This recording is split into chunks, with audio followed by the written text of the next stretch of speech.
स्वागत है आपका हमारे YouTube चैनल पर। तो चलिए हम शुरू करते हैं।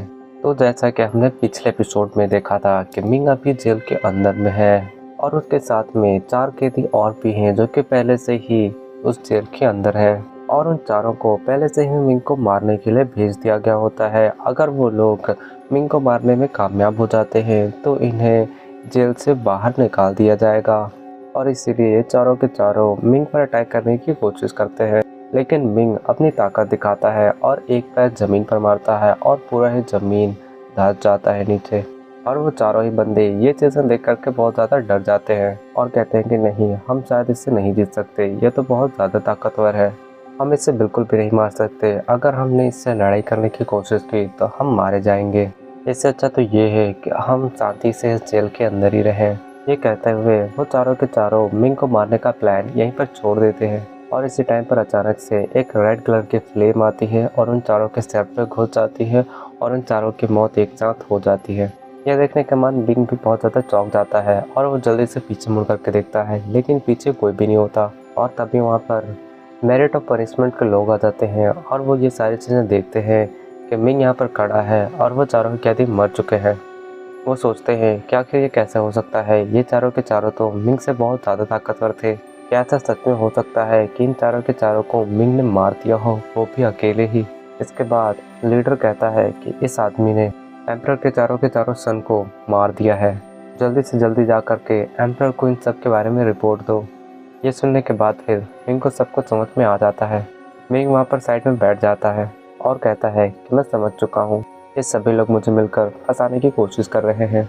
ये बात तो साफ है कि मैंने इन चारों में से किसी को भी नहीं मारा है, यहाँ पर किसी और ने ही इन चारों को मार दिया है। और दूसरी चीज़ मुझे ये समझ में नहीं आ रही है कि आखिर ये चारों के चारों एम्परर के ग्रैंडसन कैसे हो सकते हैं। उसके बाद यहाँ से सीन कट होता है और दूसरी जगह का सीन दिखाया जाता है। यहाँ पर हम यहाँ पर 9th प्रिंस और 39th प्रिंस को देखते हैं। उन दोनों के सामने में ही एक शैडो होता है।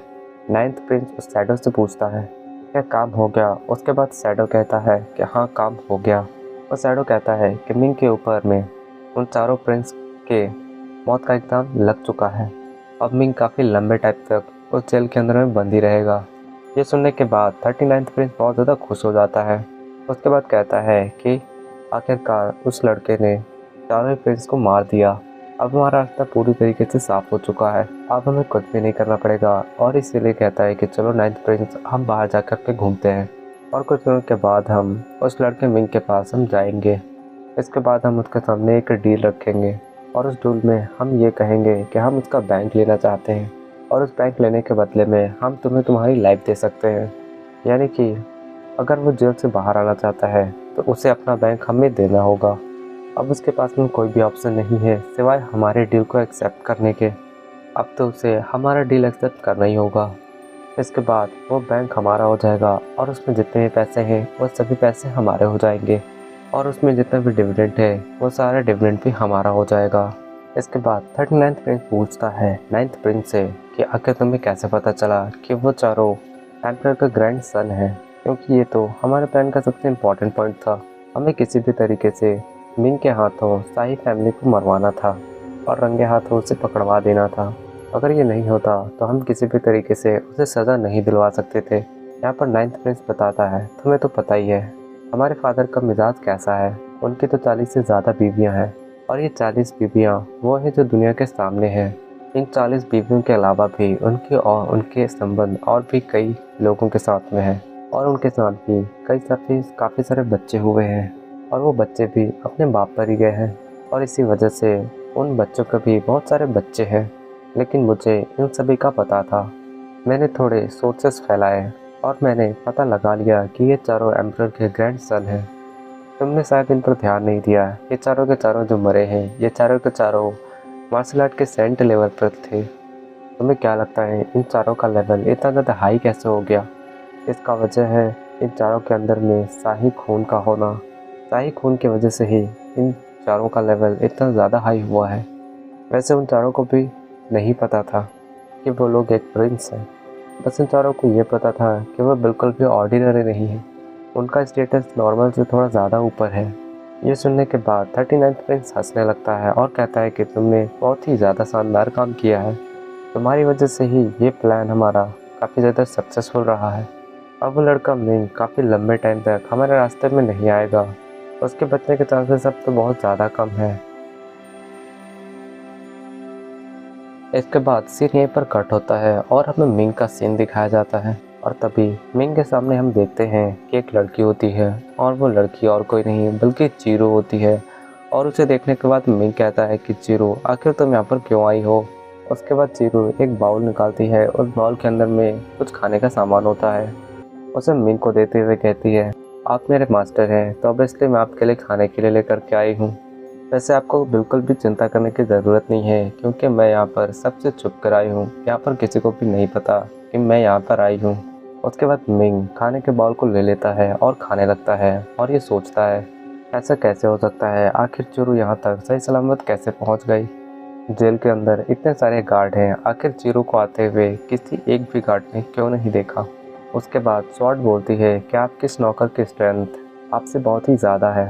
ये कोई ऑर्डिनरी गॉड नहीं है। जब तक ये ना चाहे तब तक कोई भी इसे नोटिस नहीं कर सकता। इसका लेवल तो इतना ज़्यादा है कि कोई मार्शल गॉड लेवल का भी इसे नोटिस नहीं कर सकता। उसके बाद चीरू कहती है कि मुझे पता चला है कि आपने किसी मार्शल फैमिली के मेंबर को मार दिया है और इसी वजह से आपकी सज़ा को बहुत ज़्यादा बढ़ा दिया जाएगा। बताइए आखिर मुझे क्या करना चाहिए। अगर आप कहेंगे तो मैं आपको अभी के अभी यहाँ से निकाल कर ले जाऊँगी। मिंग कहता है कि नहीं, तुम्हें ऐसा करने की ज़रूरत नहीं है।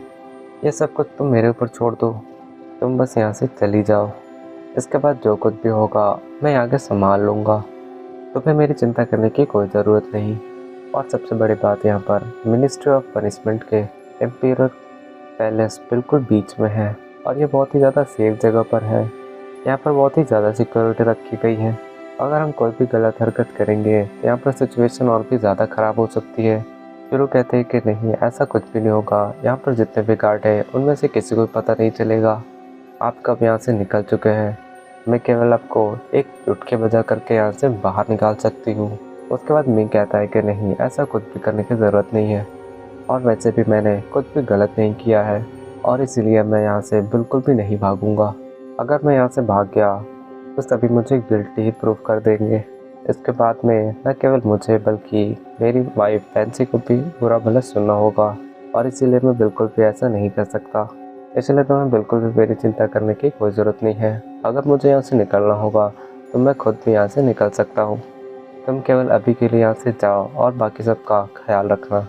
और ये कहने के बाद मिंग उस गोल्डन टोकन को बाहर निकालता है और चीरू को देखते हुए कहता है कि अब मैं इस गोल्डन टोकन का यूज़ करते हुए मैं गोल्डन गार्ड को ज्वाइन कर लूँगा।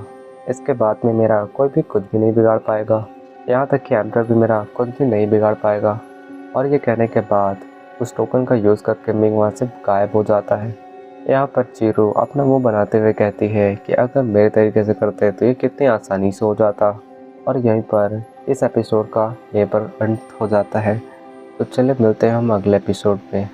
वीडियो पसंद आए इस वीडियो को लाइक और हमारे चैनल को सब्सक्राइब कर दीजिए। तो हम मिलते हैं अगले एपिसोड में।